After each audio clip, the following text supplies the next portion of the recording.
กรรมเก่าที่ตามตัวเฮาบ่หายหักกับสายใด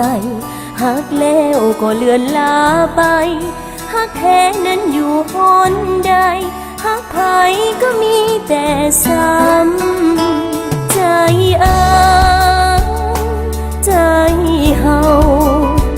มอบหักให้เขาแล้วยังต้องเศร้าระกำนึกว่าหักแท้หักบ่แน่หักคนใจดำเพราะว่าลงเสือน้ำคำจึงต้องซ้ำหัวใจอย่างนี้โอ้หักอา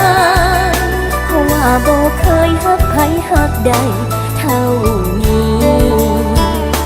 หัวใจถือเขาเหยียบย่ำปนปีโอ้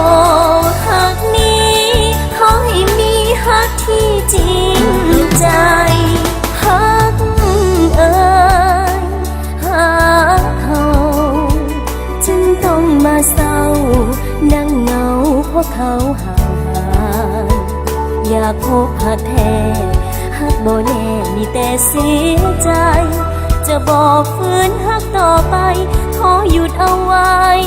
เท่านี้หัก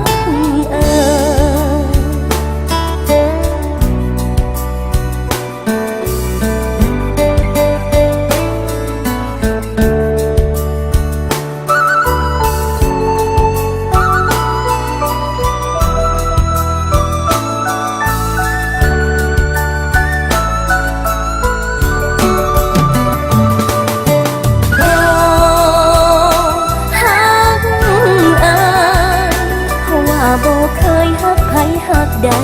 เท่านี้หัวใจถือเขาเหยียบย่ำปนปีโอ้หักนี้ขอให้มีหักที่จริงใจหักเอ่ยหั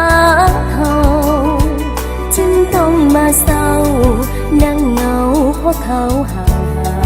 ยอยากพบหักแท้หักบ่แน่มีแต่เสียใจจะบอกฝืนหักต่อไปขอหยุดเอาไว้